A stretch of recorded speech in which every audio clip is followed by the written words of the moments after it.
lose my mind. If they played a little Boys in the Hood, I'd just go nuts. But they just had too much to choose from, I think. There was just so much. They're way under. It was, what were you, 11 and a half songs? They did 8? They did not do many. No so medley either. No medley. No Tupac? It was about a minute of each song. I think I took the under on that, if memory serves. I think you did. Yeah, no Pac. So, yeah, I mean, I guess that's just kind of the way Upside that Down left 50 with. was a little odd. That was strange. Yeah. It looked like his head was about to literally I think there was a lot off of his body. Yeah, blood rushing to the head at that point. We'll get more on that in a second, but just to a couple more things on the game. Yeah. The staff, you think about, folks, a guy who played that long in Detroit, never complained about it, showed up for work, played hurt, all those things. He led 3 drives in the playoffs. 3 come from behinds in the playoffs. Yep. Wins.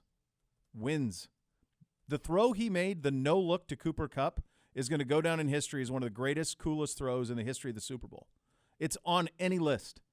It started to go around last night. Did you realize in the moment? They didn't give a good replay of it in the moment. It wasn't until last night late that I saw what he did. I saw it on Twitter. Somebody grabbed it. It might have been Jake Burns grabbed it. I think it was Jake, or maybe I saw it from you, even though I don't follow you on social. Which would be weird. It is, yeah.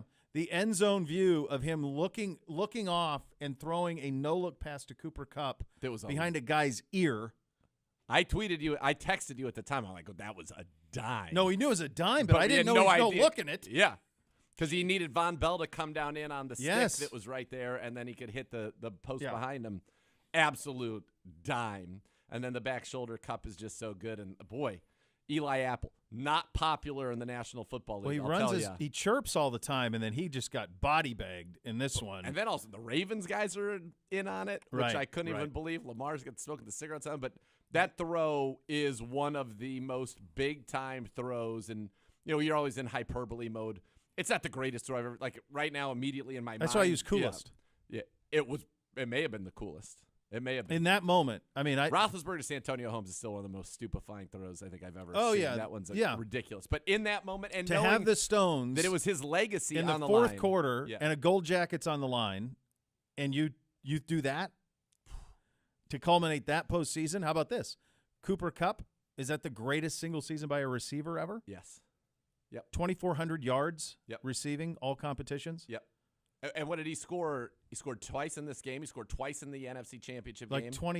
He's got, I think, over scored 20 touchdowns. 6 straight games. He scored every playoff game. I know that. Yeah. With double scores in each of the last 2. Multiple 100-yard. I mean, ridiculous. The only thing I could think that was close would have been Jerry Rice the year that he had 250 yards in the Super Bowl. That was the only thing that I thought maybe could be similar. But that was in a blowout. Everything about it, that was it was 55. But I wondered if that year, if he was an offensive player of the year, did he have 110 catches? He had a year where he had 20-some touchdowns. Yeah. Rice is what I thought of when I thought of Kupp, but I was trying to put Kupp into perspective. The reason that I would say that it is, the Jerry Rice season. Hold on, let me pull that up. So he's got, because Kupp wins Offensive Player of the Year over the weekend. He gets an MVP vote at receiver.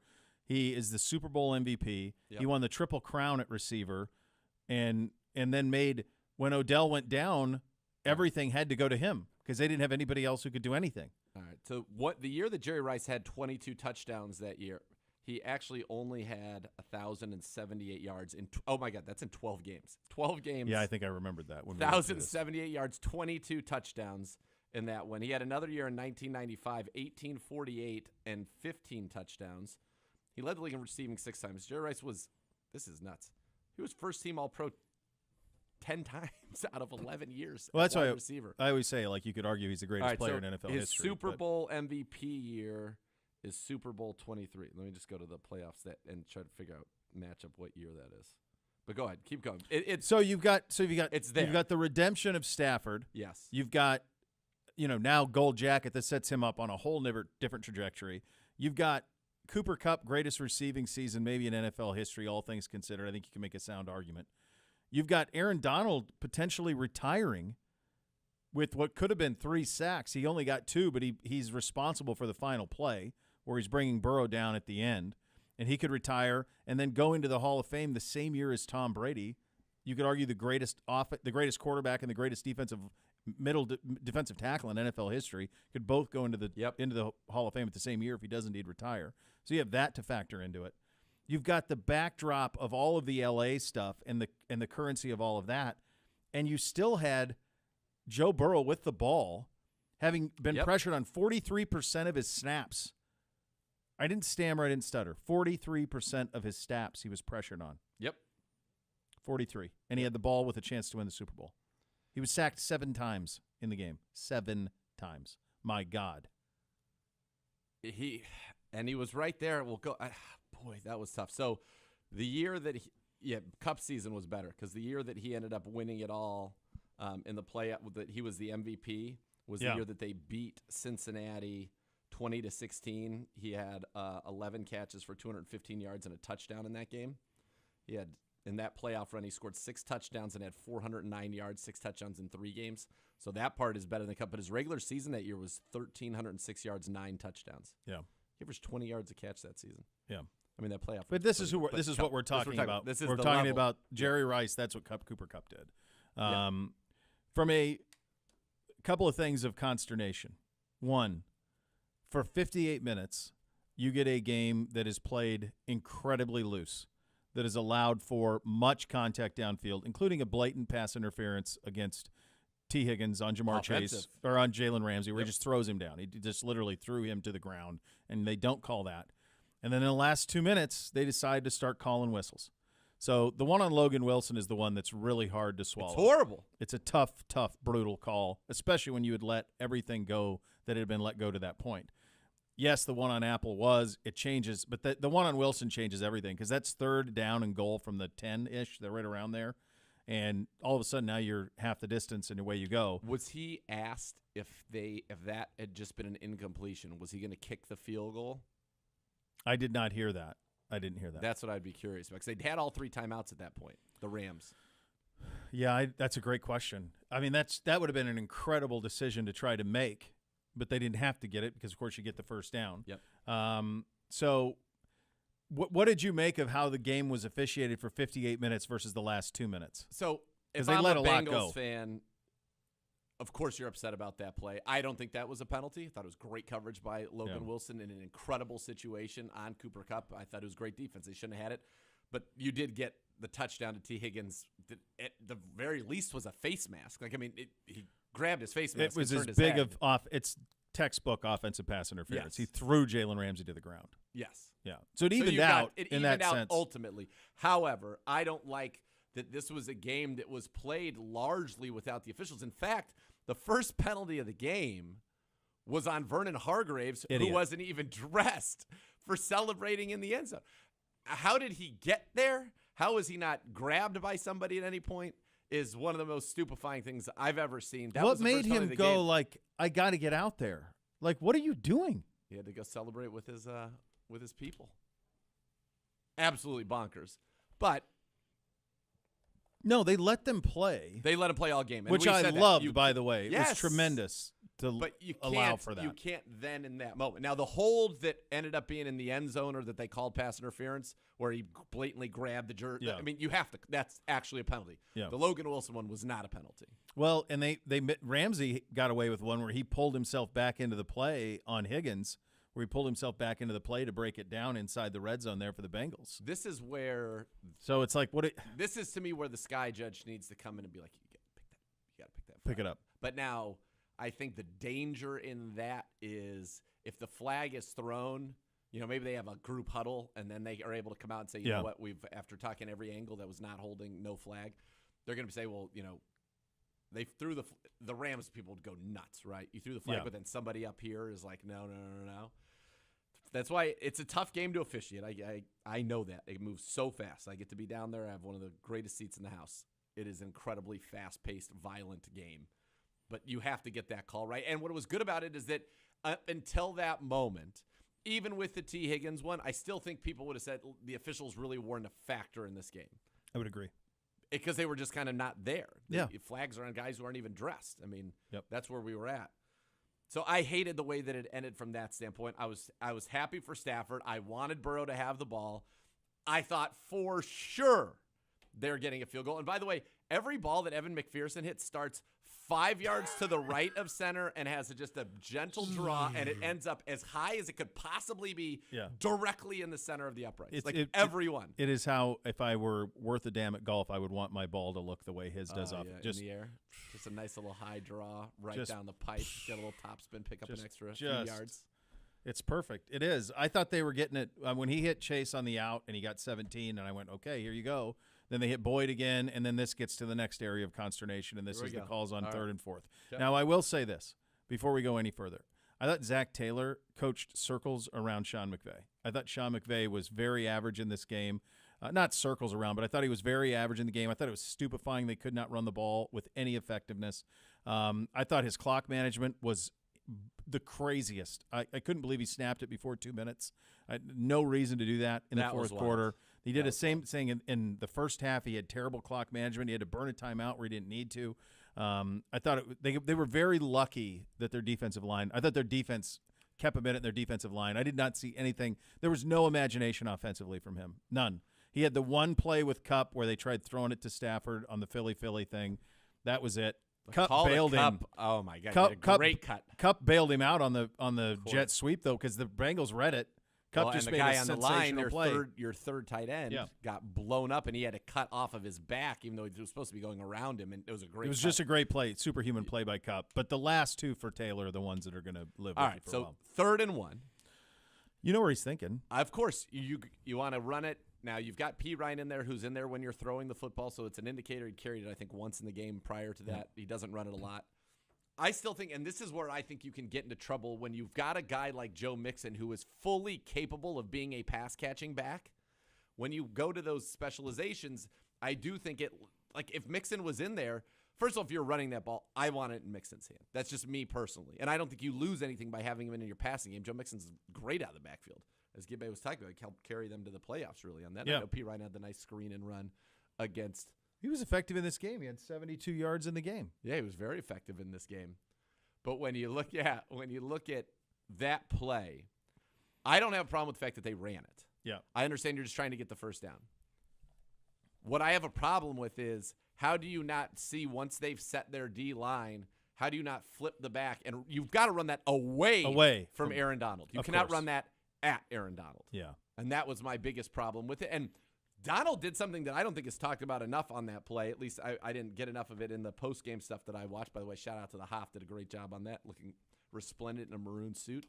Maroon was the color of the day, apparently. There was a lot of it. Rock was in it. Rock needed to go monotone, though. Like, he had 2 shades. He had 2 shades of pinkish, reddish maroon. It was rough. Yeah, it wasn't. Yeah. I mean, he looks what are you to be do? in tremendous condition. You don't say. Yeah.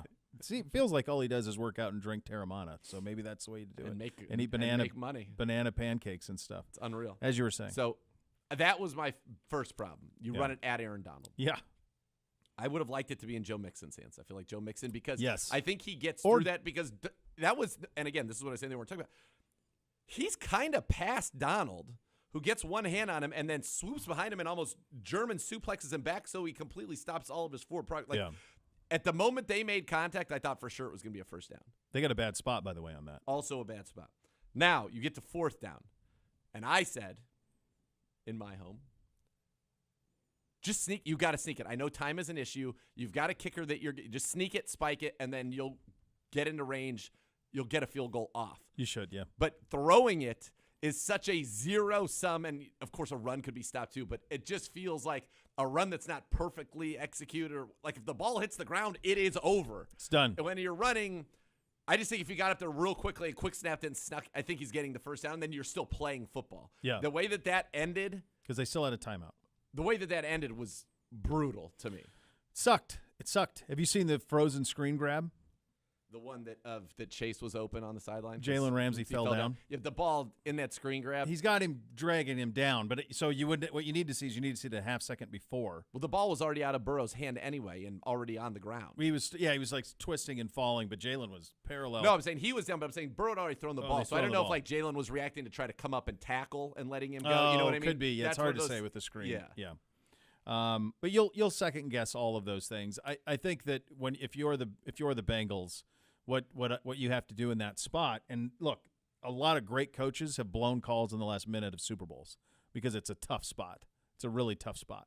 And again, I think McVay blew it, snapping it before the 2-minute warning the time before. Like the idea that you score with 1:30 and the Bengals have 2 timeouts, that's your fault, buddy. That's all on you that was in that spot. They had all the time in the world to go score and win. But to me, like last 2 plays, if it's the last 2 plays, Burrow and Chase are involved. Like those 2 are involved. Or Higgins. I mean, that's who's getting it. Like not Pirine. Like that's not an option for me. I mean, or Mixon.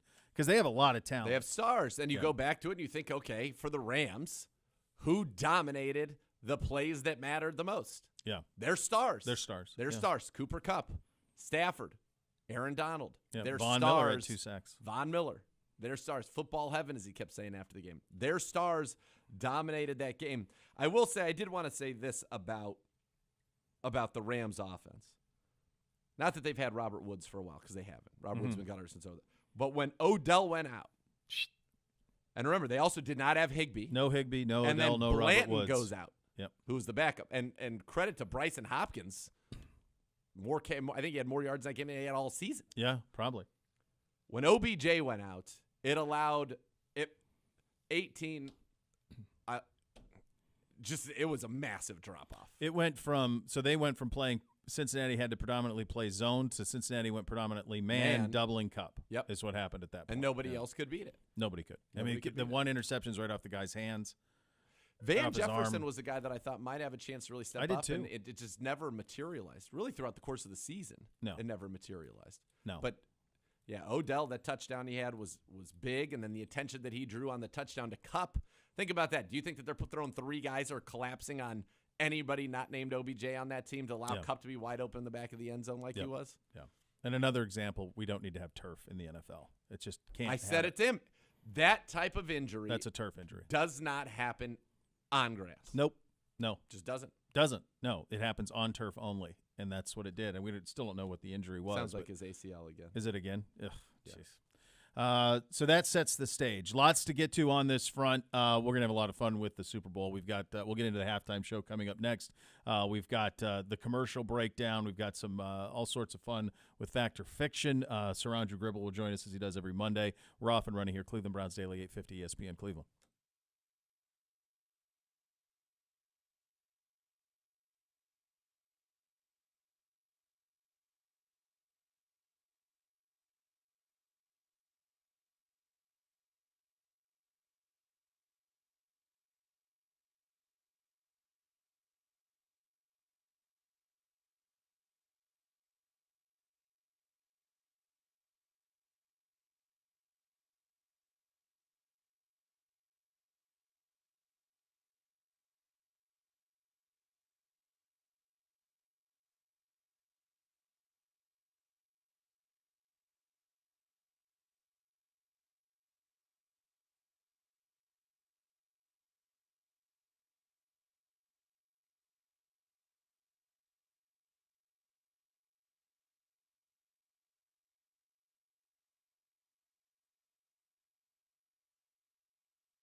Well, the weather is cold outside. Would a nice hot bath or shower feel amazing? Why not transform your bathroom into a custom bath that'll feel like a spa?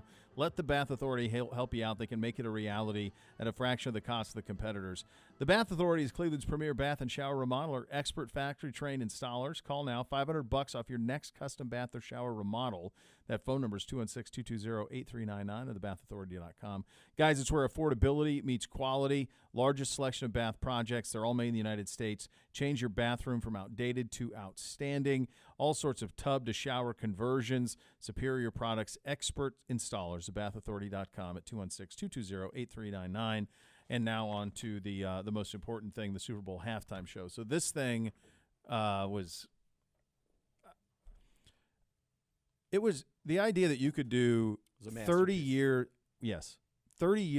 of one of the most influential sounds that spanned 3 decades when you think about it. Chronic was 1993. Right. Well, NWA 89, wasn't 89, yeah.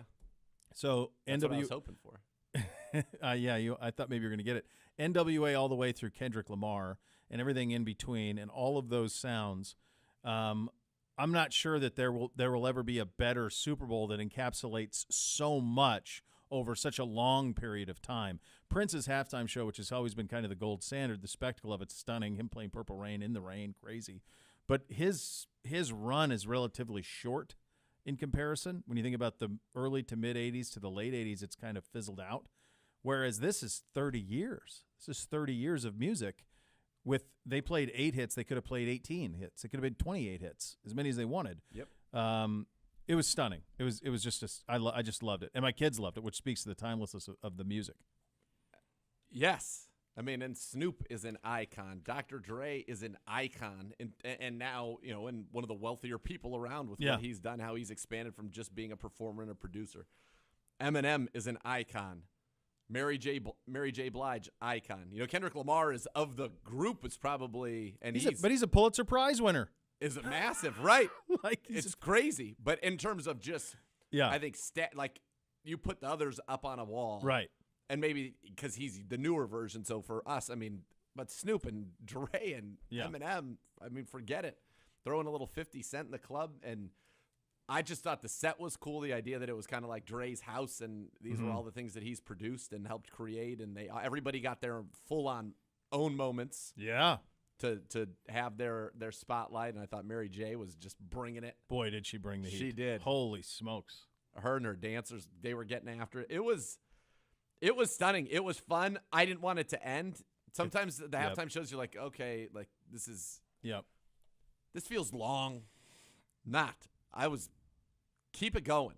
I would keep on frankly, at that point, significantly more entertaining than the game was at that point. Yeah. That was the dry spot of the game. That the second quarter, the Bengals get the great play to start the second half. But other than that, it was a stretch of the game where there wasn't much there. Yeah. No, I thought it was unbelievable. Were you at all surprised that you didn't get Slim Shady?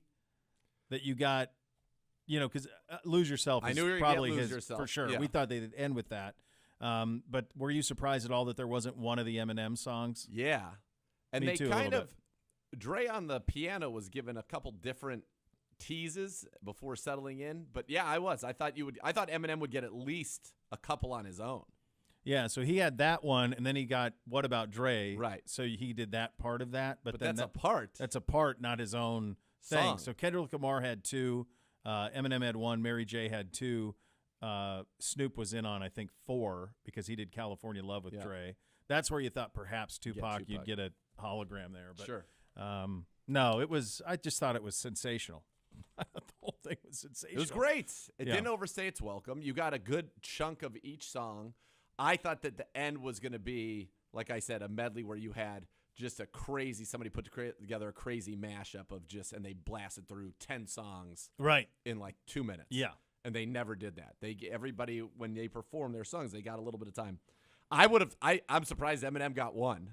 I would have thought he'd get 2 standalones. That was the biggest surprise of the night to me because I think he's that good. And by the way, has a tremendous respect and affection for Al Michaels. Did you see their interaction backstage? No, I did not. Al and Eminem? And Eminem. And Al told Eminem, he goes, yo, I think you're the best part of this show. I'm like very excited to see you. And Eminem goes, like blown away by it. He goes, dude, you're the GOAT. Yeah. He called Al Michaels GOAT. He said, I've been listening, I'd watched crappy games just because you're doing it. Oh, that's cool. Because you're so that's good. A cool moment. And then he said to Al, he goes, I'm hearing these not left. And Al Michaels was kind of blown away by it. But Eminem was huge Michaels guy. Yeah. Well, it's hard not to be. I think anytime I'd be lying if I said like when the first syllable you hear is la da da da da, when that hit, like that was it's on. It was just on at that point. It was so cool. And it's something I've said before on the show, like my kids don't know the difference between 1989 and 2022. Awesome. It all sounds the same. So those songs to them, they knew a lot of them. Of course, we always go the radio clean edit on those, but which I was surprised that they got around it. They didn't. Was there a bleep? I didn't catch one. No, they omitted many words. Well, they omitted one word many times. Many times, yeah. Many times. But they did it clean. Like I Very thought for clean. sure one would slip through. Yeah. No, I really did. It was clean. I was trying to think like from that cavalcade of stars, what city could produce that? New York's probably the only one, but they're not going to get a Super Bowl again because they don't have a dome. Could anybody else bring out 30 years of music, all hit makers? I don't know. Not like that. I mean, that's just ridiculous. But that's still, it's not technically geographically centric. No, but I think because of this was in L.A., that's why you got it. Like you weren't getting those guys. They're not going to go do that at a Super Bowl in Indy. No. They're going to do it in L.A. Yeah. That's it. Did you see Snoop partaking before the start? And then, of course, I saw somebody like going, "Oh, look, Snoop's taking a hit before he goes out. It's legal there, of course. First and foremost, two, and it literally the original Dre's first album is The Chronic. Yes. So the disc, has a leaf. Sure does. That was blown up by Rafa. Yeah, he got that. Rafa did he? I thought he had like 200,000 likes on the Twitter or something with that. Yeah, Rafa. It came from his account. Rafa got the video. Yeah. That's great. He made it into Trina. I wonder how he got that. Must have been on some sort of closed circuit in the press box? Could have been. I mean, I'm assuming he was calling it if there's a big sporting event, he calls it, for other countries. So it wouldn't surprise me if there was there. Yeah. I mean, we have a closed circuit where we can see view. other things during our game too. Yeah. So maybe he had access, but so that was great that he put that thing out there. That was absolutely classic. I thought it was awkward at the end of the game with Michaels and Collinsworth because Michaels clearly wanted to talk about it's been a great 13 years, and Collinsworth was like, "You're the best man," and then quickly pivoted back to the game. As opposed to this letting might be it the breathe. final slide in. Yeah. Yeah. But at the end of the game, he did too, and Collinsworth wasn't really. Did you notice that, Gibby? He wasn't really. I almost feel like they were rushed because they had to get to Olympic coverage. Oh. The producer. I was hated the way enough that of it the ended on waterworks. NBC. Like we got to get in, get out. Yeah. Because we've got to join the Olympics as quick as possible. Yeah. Yeah. Which I just leave the Olympics on USA. Yeah. That's when I went over to NFL, and that's when the Hoff was there. Yep. I was bouncing between the Hoff and then Berman and those guys. They did those two were the two good ones. Berman still gets everybody. I mean, he's going to Sean McVay. They got Donald Von Miller. McVay's trying to get out of there, and Berman goes, "Don't leave. You're here. Don't leave." Like in the middle, they're trying to interview the other guys. It was just like classic Berman. We'd be remiss if we did not. It so egregious the story of Odell leaving here, as told by NBC. I mean, this isn't hard. It's all there, and I'm as big a Michaels guy as there get. I mean, he's number one idol. I don't know Chris, other than to say he usually does a pretty good job, but somehow that story, the way that it was presented on air at the Super Bowl, and the reality, which we all know, everybody knows it. This isn't something Apparently that they don't in secret. Like this happened. Everybody knew how that happened, what went down, what this organization did to let him go and have options that they didn't have to. And the way that it was portrayed was just nonsense. I was really disappointed in that. It is very disappointing because it felt like a pile on Cleveland and pile on the Browns with an erroneous narrative. The fact of the matter is Odell Beckham Jr. decided that he could not achieve the things that he wanted to achieve in his mind anymore as a member of the Cleveland Browns. And so he wasn't going to play here anymore. The end. And the Browns beyond generously accommodated him and helped him work around some things that would make it easier for him to sign with another team, which he ended up doing with the Rams. But the notion that he was thrown out on the streets here, Jeez. and that's what they said. Which They I did was say like, that. Are you I just- nuts? How That's did that it not happened. get fact-checked? Look, Odell made a business decision for himself Yeah. that he could not, as I said, achieve the things that he wanted to do, probably professionally, financially, any of it, as a member going forward of the Browns. We could see there were chemistry issues, certainly, the ball not getting to Odell when he wanted it to get to him. He made that decision. Now, the players in the Browns locker room, which I think many Browns fans have clearly kind of gotten caught up in, but he was a great teammate to those guys. It's and hard they for, know it's hard for people to it's hard, I think, for people to wrap your head around that. because they would say, well, he quit on them. How is he a great teammate? Right. He had enough cachet, clearly, with the people in that locker room as a great teammate for all the things he did behind the scenes that nobody out there sees about, the work ethic that he puts in, and the fact that they recognize him as a talent. They know that he was good Yep. and that it wasn't working here. And I think that I've never seen anything like that. I understand it from all the different points of view, but the fact of the matter was Odell Beckham was not thrown out of this organization onto the streets and left to fend for himself. So this is something that Odell came to a point where he said, I takes all I can takes and I can't takes no more. I'm not doing it anymore. I'm out. And that's what happened. Yeah. And the fact that on the Super Bowl of all places, that's the narrative that they got is stunning to me. The only thing I can think is that it came from one-on-ones that they had with Odell. And again, I'm connecting dots, and I hesitate to do that. But, jeez, pure athleticism.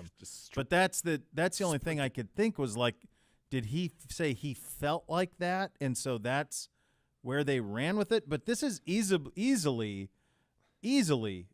fact-checked, the exit here. It's very easily. It was written about a lot. Like this wasn't something that was hard to find. You could find it easily.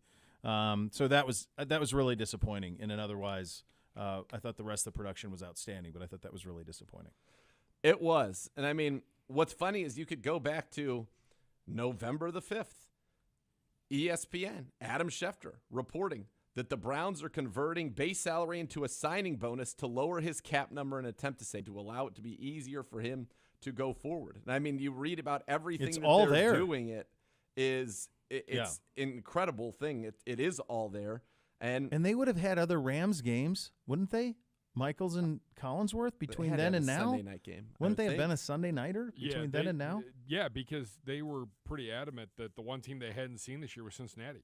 Yeah. Cincinnati I mean, hadn't played I'm on sure they Sunday. had the Rams at some point since think Beckham week was one. there. Well, I mean, since Odell was there so that they would know how he got there. And the like Browns, it's all there. All the information was readily available. The Browns also agreed to remove the final 2 years of Beckham's contract to allow him to become a free agent at the end of the season. I mean, they helped him a lot.